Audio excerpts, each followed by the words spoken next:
כולם, אני אראה לכם איך עושים את העגילי טיפה האלה.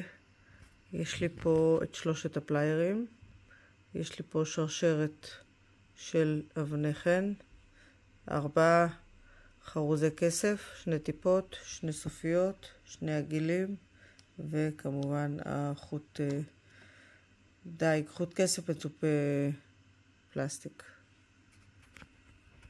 פתחתי את החתיכה הזו. אני מתחילה להשחיל את הטיפה, אחר כך את כדורי הכסף ו8 אבנים כאלה.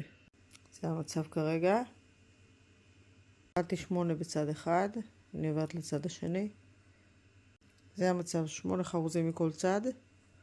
אם אין לכם את החרוזים האלה, אתם יכולים לשים כל חרוזים אחרים. לקחת פה את 2 הקצוות ומכניסה להם את הסופית. מכניסה את הסופית ומורידה אותה למטה. סופית למטה ואני פשוט מועכת אותה. מצמידה אותה לחרוזים ומועכת. מצב, עכשיו אני פשוט אגזור את הקצוות. ואני מחברת את זה לעגיל. זה מה שיצא לי ואני מחברת את זה לעגיל. זה העגיל שיצא. בהצלחה.